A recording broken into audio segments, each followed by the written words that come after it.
Okay, let's unpack this.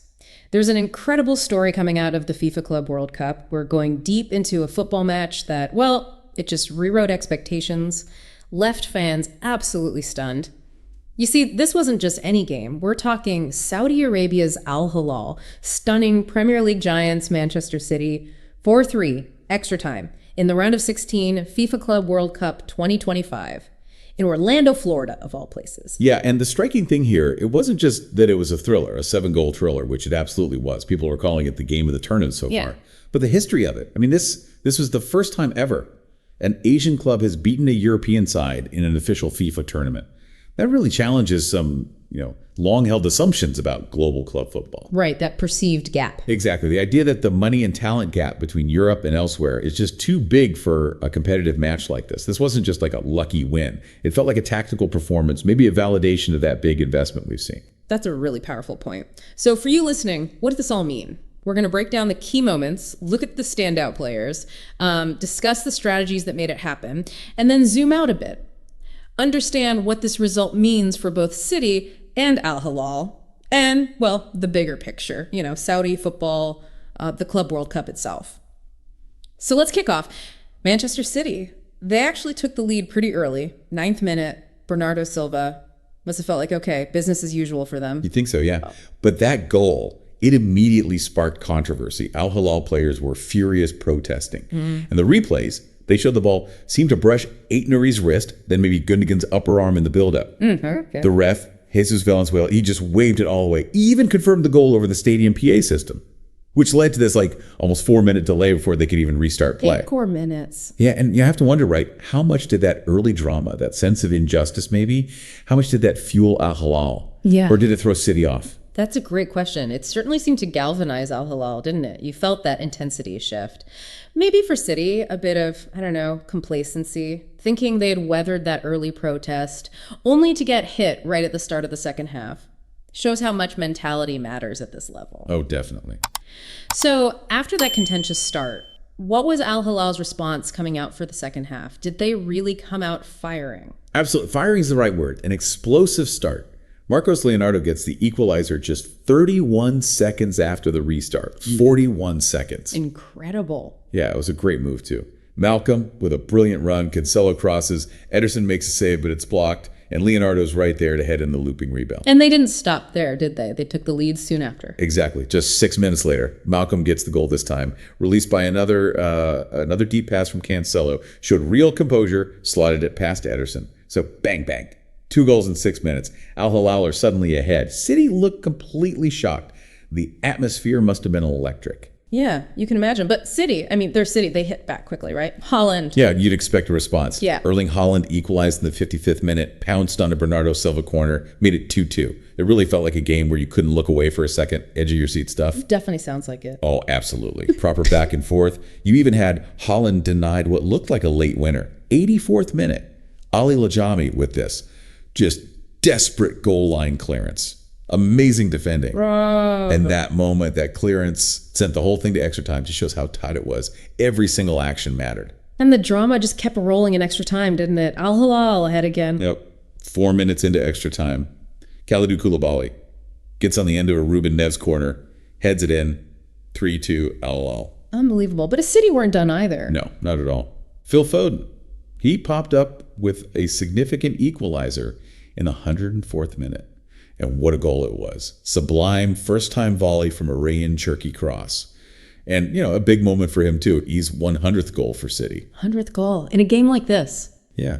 Shows that even under pressure, City's quality, that mix of new guys and established stars, was still there fighting. But ultimately, it was Al Hilal's night. Marcos Leonardo again. Marcos Leonardo. The decisive moment, his second goal, 112th minute, that secured the win. Ederson actually saved a header from Milinkovic-Savic first, but the ball fell to Leonardo, who looked absolutely exhausted, sort of stumbling, but managed to steer it home. Yeah. What a finish to the match. Just incredible resilience. And if you step back and look at the stats, they tell a really interesting story about how this happened. City dominated the ball, sure. 69.1% possession to Al Hilal's 30.9%. And more shots too, 30 versus 17. Right, typical City numbers in a way. Exactly. But here's the kicker. Al Hilal were so much more clinical. They scored 4 goals from just 6 shots on target. 4 from 6. City. 3 goals from 15 shots on target. Big difference. Huge difference. And look at the keepers. Al Hilal's Yassine Bounou, 11 saves. Ederson made just 2. 11 saves? 11. So the question is, what does that tell us? Was it Al Hilal being incredibly efficient, taking their chances, or was it maybe a bit of surprising defensive weakness, maybe even haphazardness from City? Yeah, that's the key question, isn't it? It really feels like Al Hilal just made every chance count. Incredible focus. Let's talk about those architects then. The heroes for Al Hilal. Marcos Leonardo first. Player of the match, rightly so. 2 goals. And that emotional side story. His goals were a tribute to his mother. She'd been in the ICU for 70 days, but could watch this game. Yeah, that adds another layer entirely. Just wonderful. And then you absolutely have to talk about Yassine Bounou. Bounou, his performance was heroic. Those 11 saves, according to some counts, were crucial. Kept them in it. We remember him from the World Cup, right? Morocco. Exactly. He was immense for Morocco in 2022, getting them to the semis. And the data backs it up here too. Stats suggest he prevented something like 3 more goals than you'd expect based on the quality of shots he faced. Honestly, at times it felt like he was single-handedly keeping City out. Without him, it's a different game. And Malcom, too, his impact was huge, especially at the start of that second half. Oh, massive. His pace, his purpose, it really troubled City. Yeah. Directly involved in both those quick goals. That's a great story for him personally. Short spell at Barcelona, rebuilt his career, then the move to Saudi.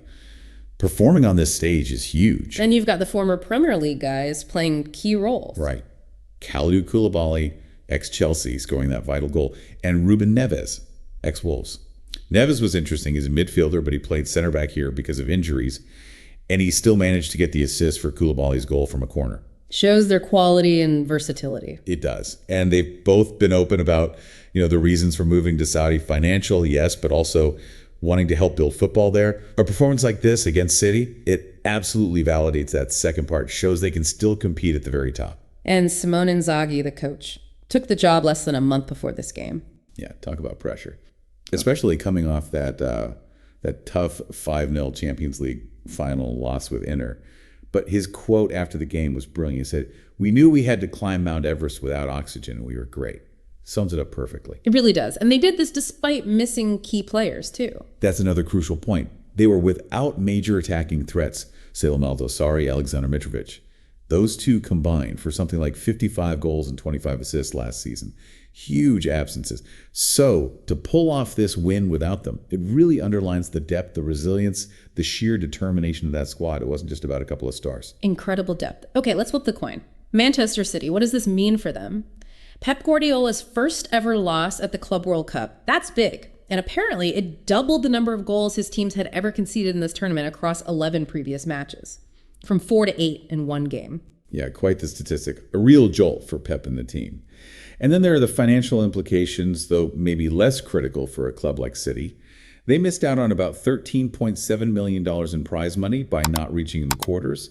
They still pocketed a fair bit, around $51.7 million estimated just for being there. Right. 13 million isn't nothing, but maybe not game-changing for them.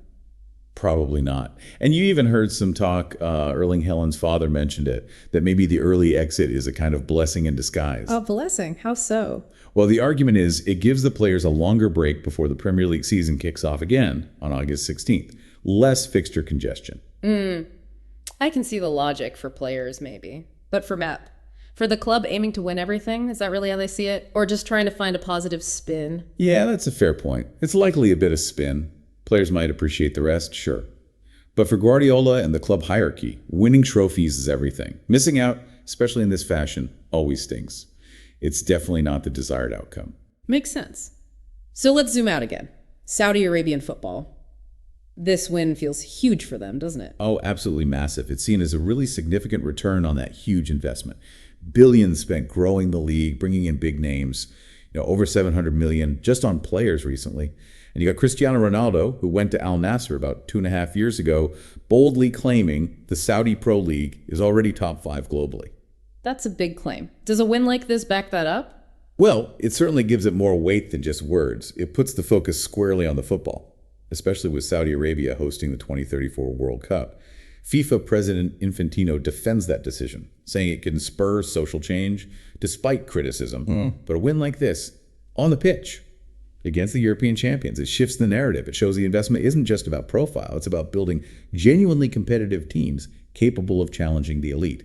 It's tangible proof of progress. And it's good for the Club World Cup itself, too, this revamped format. Definitely. This is exactly the kind of thrilling, unpredictable game the tournament needed. Yeah. It boosts its credibility. It makes sure people are talking about the action, not just, potential issues like heat or empty stadiums. It stops it feeling like just the sort of secondary Champions League. And now Al Hilal face Brazil's Fluminense in the quarters. That guarantees a non-European team in the semifinals. That's great for the tournament's global feel. Absolutely. And you can just imagine the fan reaction. Oh, totally. You saw the videos, Al Hilal fans just ecstatic. Shouts of Mabruk, congratulations, disbelief, joy. Contrasted, obviously, with some pretty mixed reactions from the City fans. Highlights the passion involved. So wrapping this up, we've really seen how one, frankly, shocking result in Orlando can ripple right across the football world. From controversial calls, heroic saves, clinical finishing, to the bigger picture of global club dynamics. It leaves you thinking, doesn't it? What does this Al Hilal victory truly signify for that future power dance in world football? Is this the start of more upsets challenging that traditional European dominance? Or was it just a unique night, a perfect storm of circumstances? What really stands out to you from this incredible deep dive into the beautiful game?